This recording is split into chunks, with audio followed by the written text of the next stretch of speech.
2:47 a.m. Interstate 25 southbound. Centennial, Colorado. A Colorado State Patrol cruiser sat on the shoulder with its radar unit dark, engine idling, watching the sparse late-night traffic move through the sodium glow of the highway lights. Trooper David Reyes had been parked there for 40 minutes. The shoulder had a slight downhill lean toward the drainage ditch, and the cruiser's idle vibrated faintly through the seat. Reyes had his window cracked 2 inches. It was enough to hear the wind signature of passing traffic. One white pickup with a tarp-covered bed. One black sedan, lone driver, moving carefully. Nothing unusual. The scanner on the dash murmured a low-priority call for a County Unit 3 exit south and then went quiet again. Then a gray Kia Sorento with California plates passed him doing 61 in a 65 zone. Perfectly legal speed. Clean lane discipline. No weaving. The vehicle tracked the right lane with the kind of mechanical steadiness that suggests a driver paying very close attention to how they're driving. But the left rear brake light was out. Reyes pulled onto the highway. A simple equipment violation. The kind of stop that takes 8 minutes and ends with a fix-it ticket. It would not end there. What Reyes could not know, sitting in that cruiser at 2:47 a.m. on a Tuesday in late May of 2026, was that the Sorrento's brake light had been burned out for 11 days. The driver had noticed it. He'd even bought a replacement bulb at an AutoZone in Barstow, California, 4 days before the stop. The receipt was still in the passenger door pocket when investigators cataloged the vehicle contents. He just never installed it. The plastic bag with the bulb sat on the rear floor mat beneath a fast food bag, still sealed. That burned-out bulb mattered. And when federal agents finished investigating, 11 young women walked out of a locked room in an unincorporated corner of Arapahoe County. Women who had been reported missing from 6 Front Range communities over the previous 30 days. A traffic stop on I-25 was about to collide with 6 weeks of federal wire surveillance. The courier's phone sat in the center console cupholder. It was about to go silent. This is Operation Blackline. Reyes approached the driver's side with his flashlight angled low, keeping the beam on the door panel rather than the driver's face. Standard practice. It avoids the momentary blindness from a reflected beam. It lets you watch the hands. The window came down before he reached it. The driver was a man in his early 30s, identified in federal documents under the fictional name Carlos Medina. He held his license and registration at the window before Reyes even asked.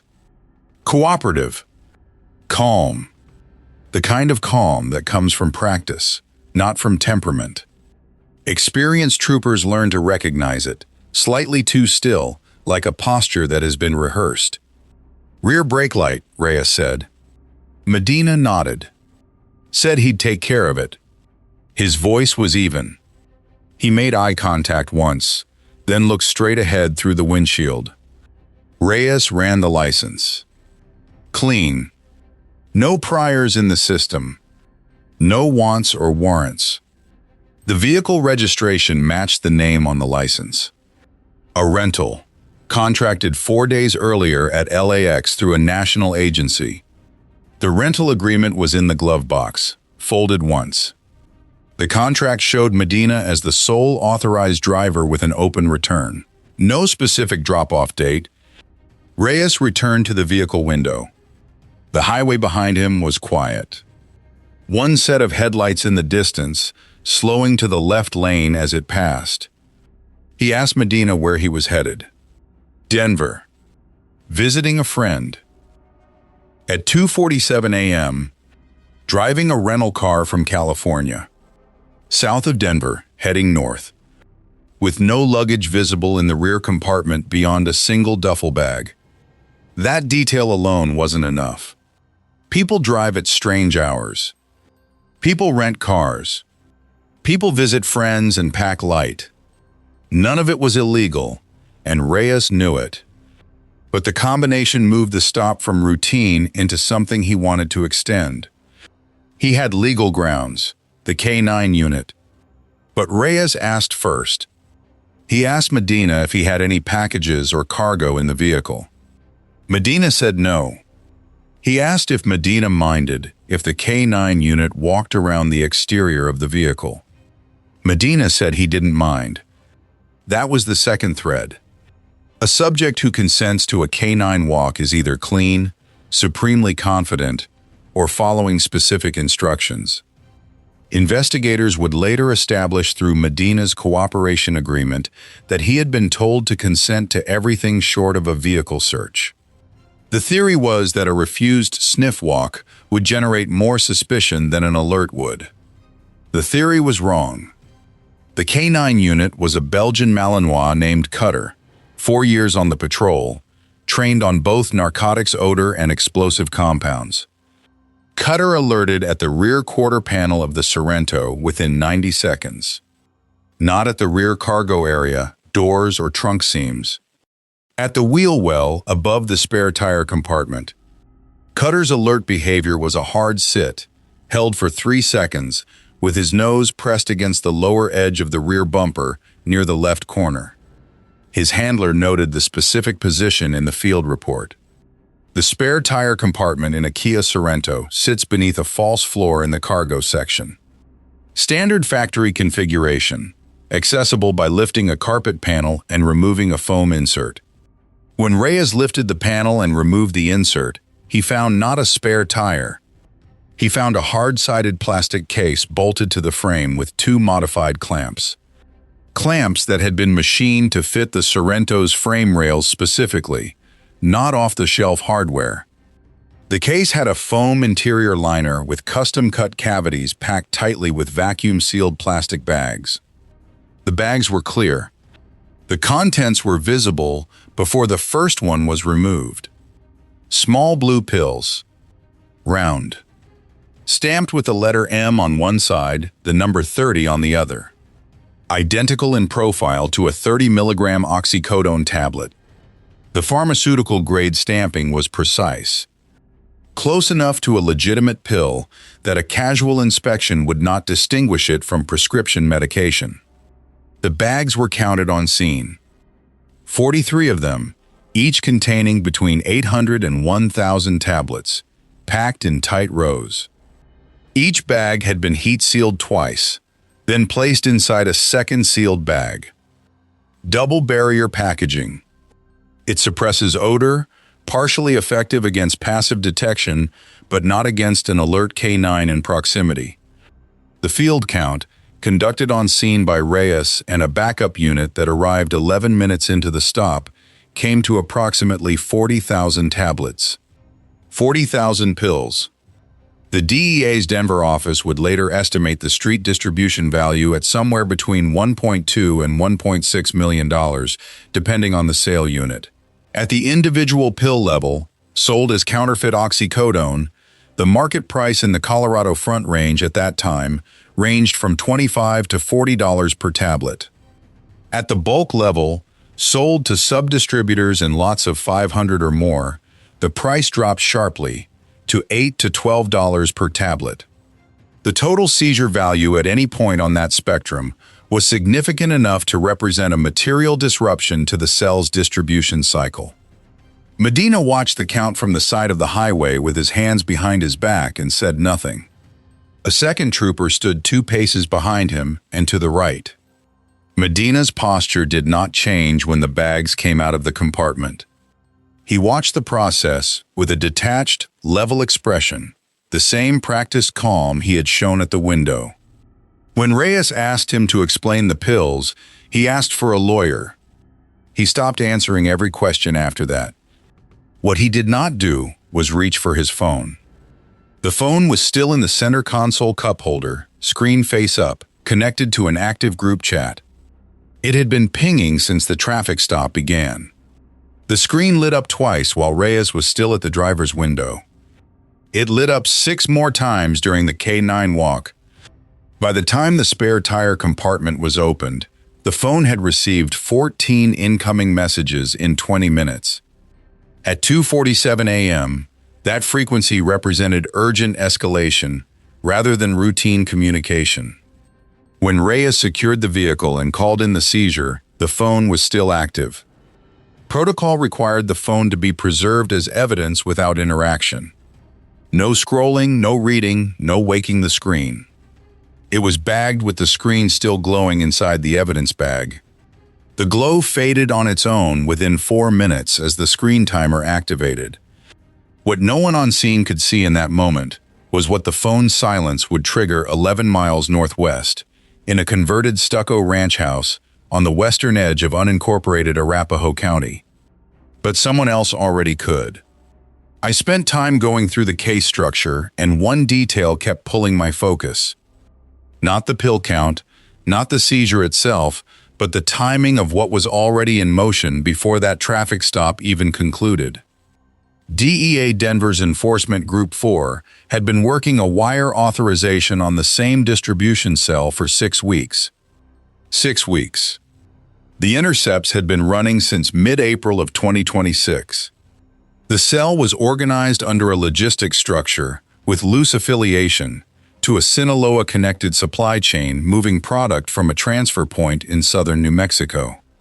The cell used a rotating group chat system on encrypted messaging apps.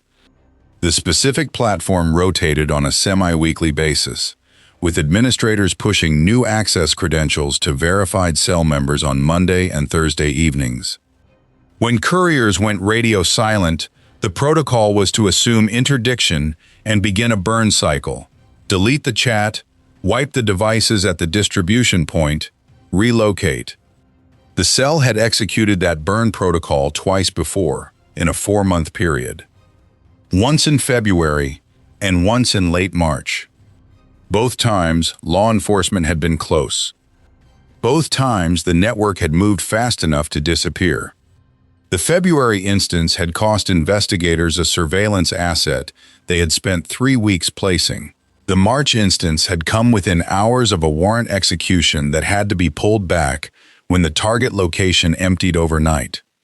Enforcement Group 4's wire supervisor, identified here as Special Agent Marcus Webb, had been monitoring the cell's communication rhythm for patterns. Not just content. Rhythm.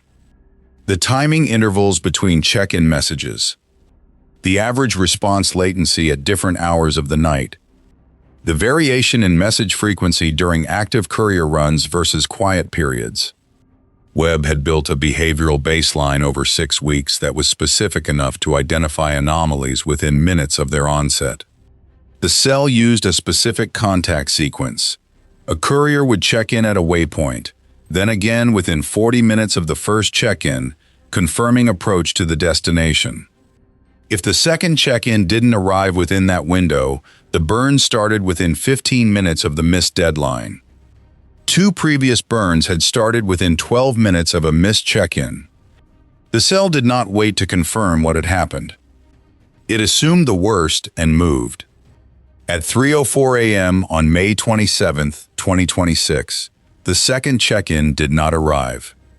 Webb was in the federal building on Stout Street in Denver. He had been on call monitoring the wire since midnight, seated at a workstation with 3 open windows on his screen, the intercept feed, a mapping application showing approximate location data for known cell devices, and a secure messaging channel connecting him to the tactical staging unit. When the expected check-in didn't come through, he had 14 minutes before the burn protocol would trigger at the ranch house. 14 minutes before the cell would begin wiping its presence and relocating. 14 minutes before 3 women walking out of a locked room became 11 women who stayed inside one indefinitely. He had to decide whether to move on the ranch house with an incomplete picture of occupants, layout, and the status of the individuals being held, or hold and risk losing the whole network again for the 3rd time. Put yourself in Webb's position. 14 minutes. An incomplete picture of what's inside that building, and the knowledge that 2 previous chances had already slipped through. That is the kind of decision that cannot be walked back. Webb called the raid. The obstacle was real. Enforcement Group 4 had tactical elements positioned in a staging area near the intersection of South Havana and East Quincy, approximately 4 miles from the target property. But they were waiting on a final surveillance confirmation from a fixed camera unit watching the ranch house's driveway and the road access to the west. In the 60 seconds after web-authorized movement, the camera unit reported a vehicle, a dark-colored pickup truck, pulling away from the property heading east at a speed consistent with deliberate but not panicked departure. Someone inside the network had already begun moving. Webb's teams had 2 vehicles en route within 3 minutes of the camera report. The dark pickup was pulled over 4 miles from the ranch house by an Adams County deputy operating in a coordinated lane under the Federal Task Force Agreement. The driver was a second courier, identified in documents as a logistics coordinator for the cell. He had 2 burner phones, both showing recent outgoing activity, and a handwritten address list. 6 addresses, 4 in the Denver metro area, 2 in Colorado Springs, written in pencil on a folded piece of notepaper. The address list was bagged and relayed to the task force coordination channel within minutes. The pickup being gone from the property turned out to be an advantage. It removed one unknown from the breach scenario at the ranch house. 1 fewer occupant to account for. 1 fewer potential resistance variable. But it also meant the network had been partially alerted.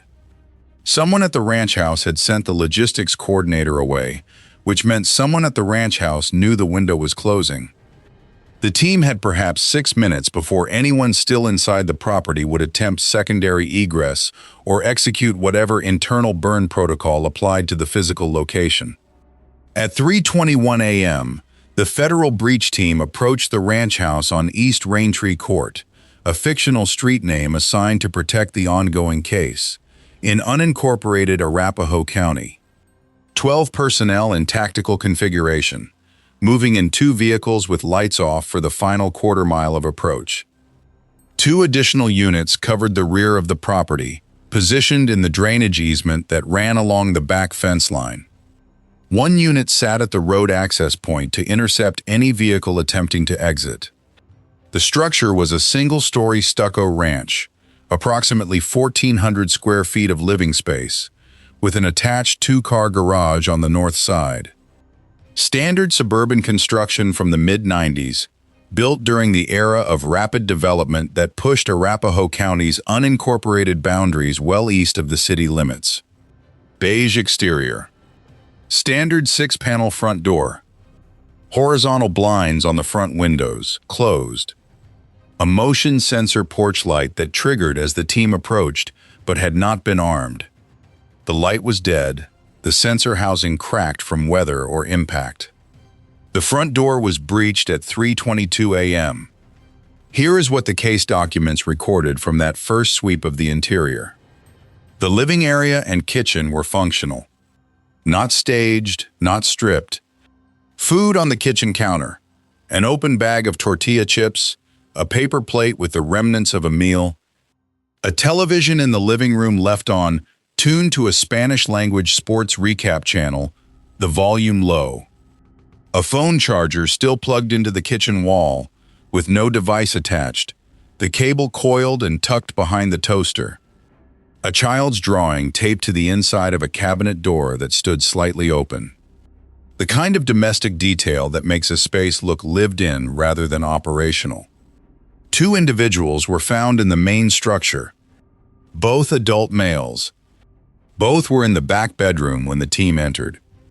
One was seated on the edge of the bed, dressed, shoes on, as if he had been sitting there waiting for some time.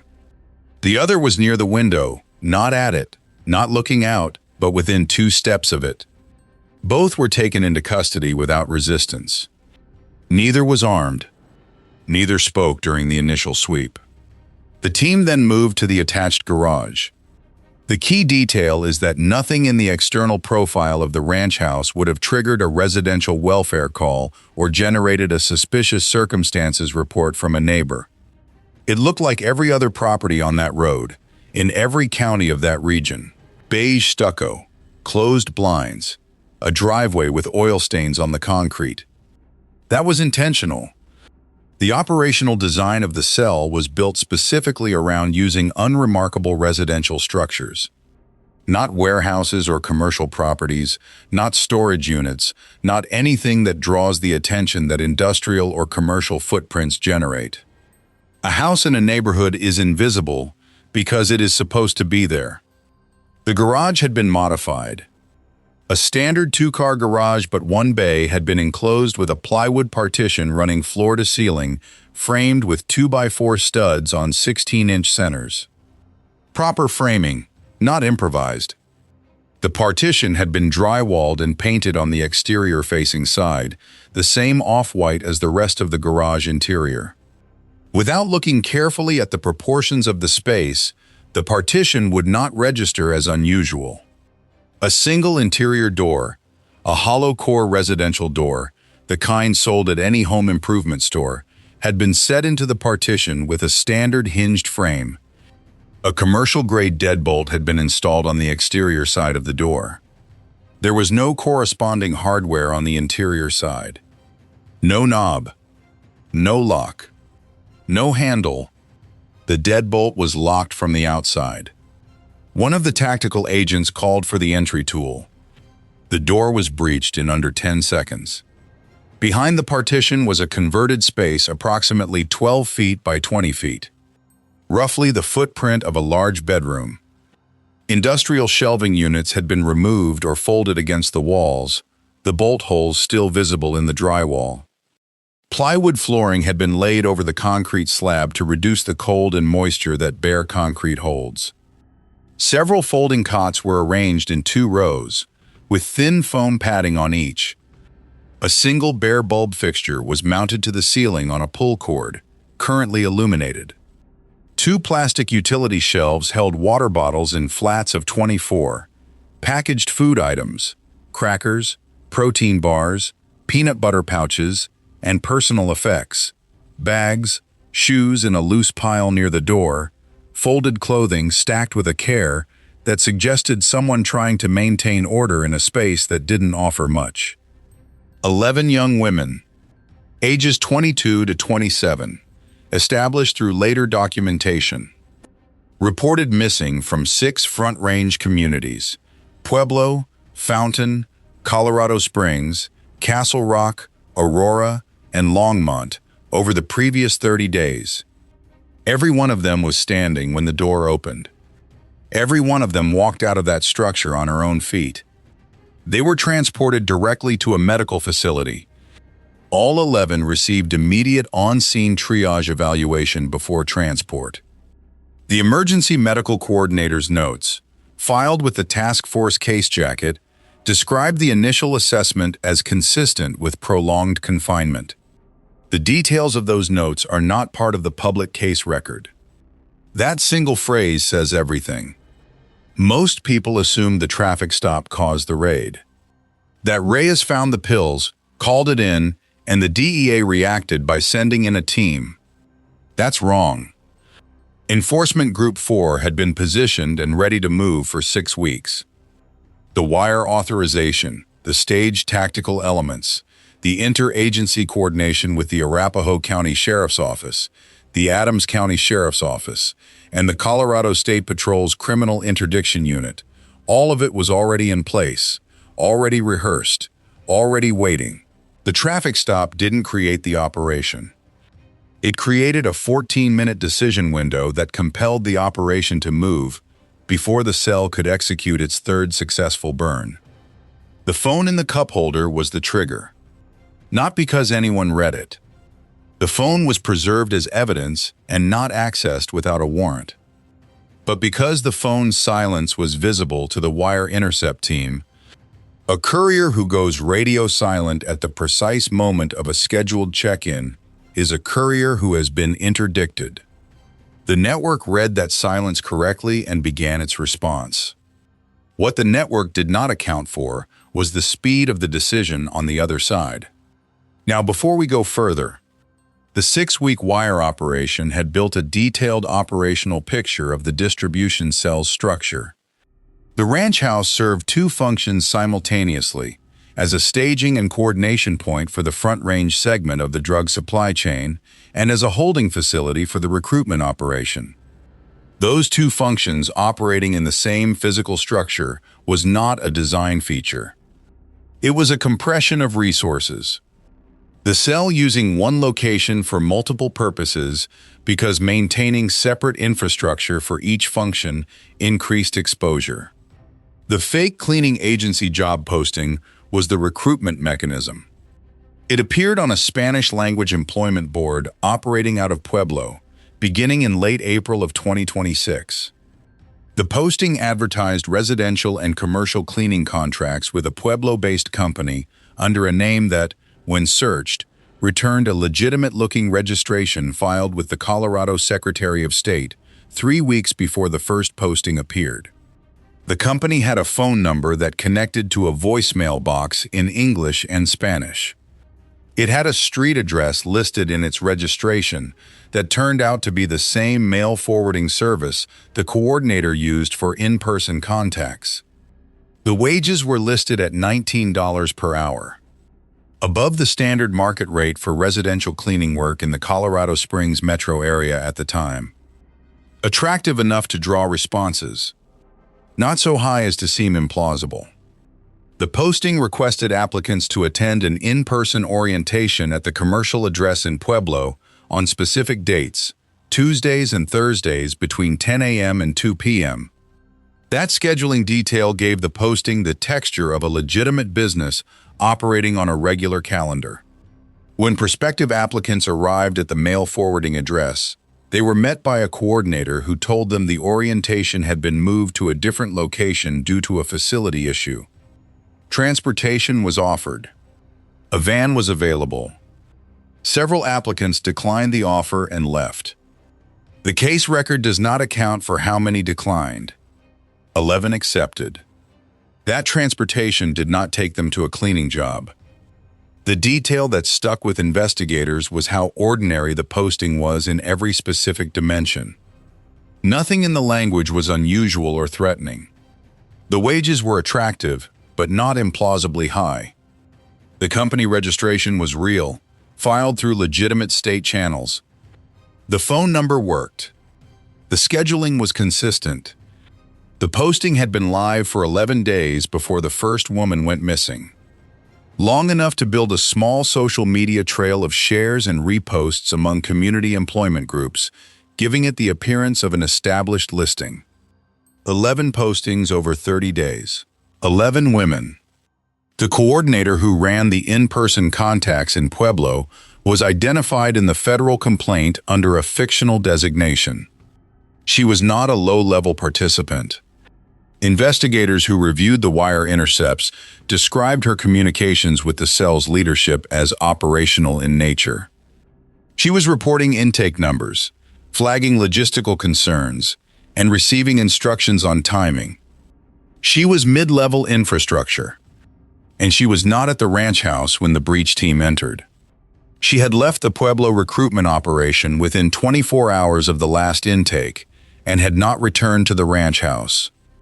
The wire intercepts placed her in contact with the cell's leadership as recently as 48 hours before the raid. Her location on the night of May 26th to 27th was not established in real time. That is one of the threads that remained open. The second open thread was the supply chain connection. 40,000 pills recovered from the courier vehicle. The ranch house yielded an additional 11,000 tablets in a locked storage container placed against the back wall of the main garage bay. The container was a standard metal security cabinet, padlocked, bolted to a wall stud. The pills inside were packaged identically to those in the Sorrento, same vacuum-seal double bag method, same pill profile. Total recovered product from the operation across both seizure locations, approximately 51,000 tablets. At the estimated fentanyl concentration found in sampled tablets from the seizure, later confirmed by the DEA laboratory at approximately 1.8 milligrams per tablet, well above the 2 milligram lethal threshold for a non-tolerant individual, The recovered quantity represented enough material to cause thousands of lethal overdoses if distributed without the filtering that occurs through staged resale. That context does not appear in the seizure press release. It is in the forensic laboratory report. The cell's financial infrastructure was the layer that survived the raid most intact. The cash recovered from the ranch house totaled approximately $68,000 in small denominations, found in a lockbox in the main bedroom, with a secondary bundle of approximately $4,000 in an envelope taped inside a kitchen cabinet above the refrigerator. The financial coordinator's full network of accounts, identified through the wire intercepts as involving transfers through at least 3 intermediary business entities, including what appeared to be a landscaping company and a freight forwarding operation, had not been fully traced or seized at the time of the raid. That money is still somewhere. The third open thread was the Thornton location. One detail in the indictment reads almost like a footnote, but it tells you something important about the scale of what wasn't recovered. The wire intercepts identified references to a second distribution point. Not the Arapahoe County ranch house, but a separate facility described in the communications only as the Thornton location. No physical address was ever pinned to it. No surveillance assets confirmed it. No informant produced a description, and the Thornton location appears 3 times in the intercepted communications over the 6-week wire period and then stops appearing entirely after mid-May. 2 weeks before the raid. Either it was shut down proactively before the operation's timing could compromise it, or the cell moved its communications about it to a platform the wire didn't cover. A possibility Webb's team regarded as likely given the cell's demonstrated capacity for communications discipline. Or it never existed as a fixed location. Just a reference to a logistics waypoint, a vehicle, a storage unit rented under a third-party name, something mobile rather than fixed. Nobody knows. At the federal staging point near South Havana, where additional task force personnel had gathered after the raid concluded, the case picture was assembled through the early morning hours of May 27th. Evidence technicians from the DEA's Denver Field Division processed the ranch house through the morning, completing the initial evidence catalog before noon. The digital evidence, devices collected from the main house, the storage container contents, the personal effects from the converted partition space, was transported to the Federal Evidence Facility for forensic analysis. 11 women recovered. 2 adult male suspects in custody from the ranch house. Medina in custody from the highway stop. The logistics coordinator arrested in the dark pickup truck. 4 individuals total in custody that night. The federal complaint, sealed initially and then filed in U.S. District Court for the District of Colorado, named 6 individuals in connection with the operation. The 4 arrested on the night of the raid, plus 2 additional subjects identified through the wire intercepts, whose physical locations were not at the ranch house on the night of the operation. The recruitment coordinator was named as a defendant in the complaint. A federal arrest warrant was issued. As of the reconstruction date, she had not been apprehended. A 6th defendant, identified as a financial coordinator who managed the money movement side of the cell's operation, had been located outside Colorado. Extradition proceedings were initiated. Here's the problem. The systems that allowed this cell to operate for at least 4 months in a residential neighborhood in Arapahoe County, running a distribution network and a captivity operation simultaneously, without triggering a single residential welfare call or an anonymous tip, that failure doesn't belong to any single agency or officer. It belongs to how these networks use ordinary-looking residential infrastructure and to the fragmentation of the data that might have flagged the pattern earlier. 11 women from 6 communities were reported missing over 30 days.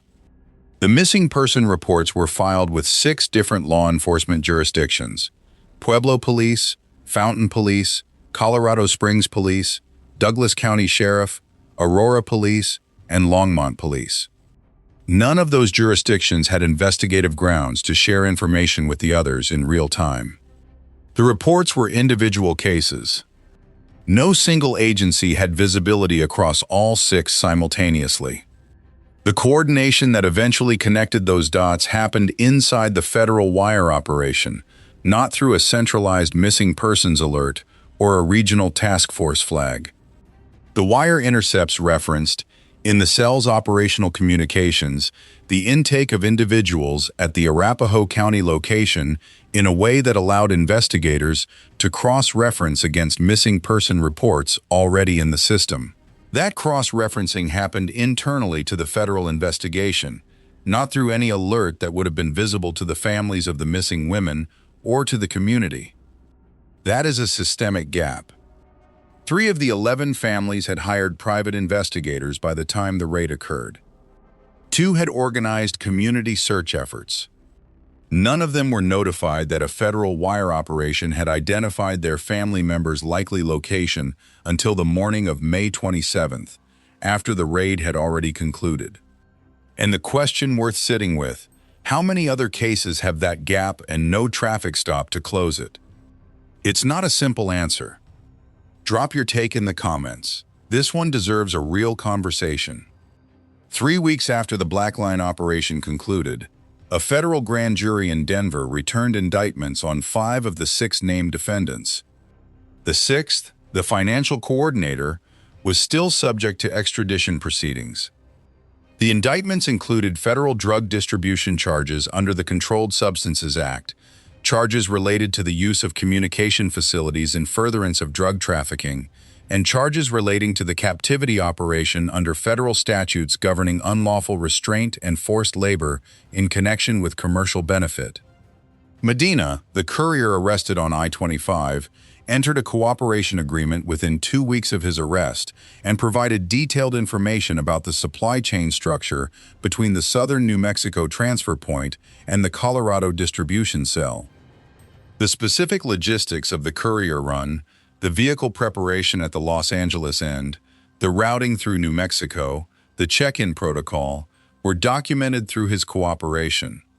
That documentation was the primary basis for the subsequent investigation, initiated by the DEA Albuquerque Field Division targeting the transfer node. The 2 adult males arrested inside the ranch house on the night of the raid were charged with the full range of federal counts.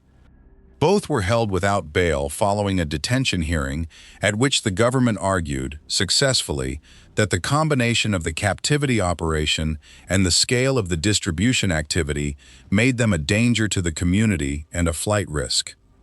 Trial dates were set for late 2026.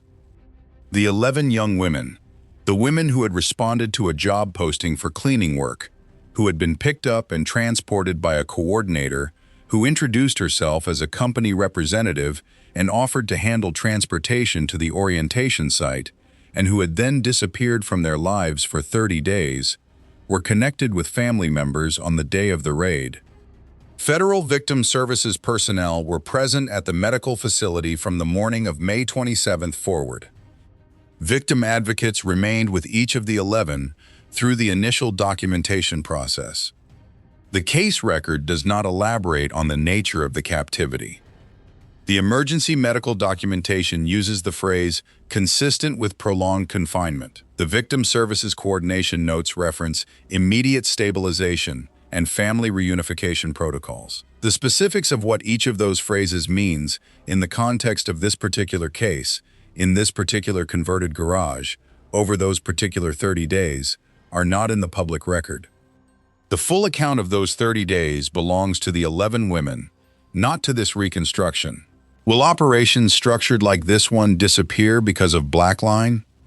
Comment yes or no, because the answer probably depends on which part of the network you think actually matters.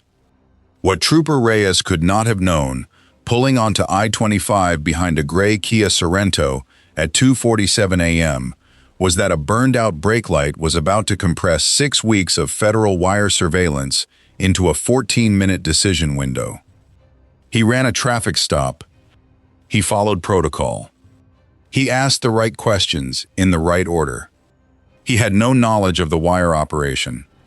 He had no knowledge of the ranch house.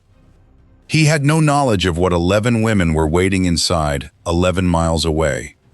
What the cell could not have anticipated was a courier who bought a replacement bulb in Barstow and left it on the floor of the rear seat in a plastic bag from AutoZone. Still sealed, receipt still inside. One bulb. Never installed.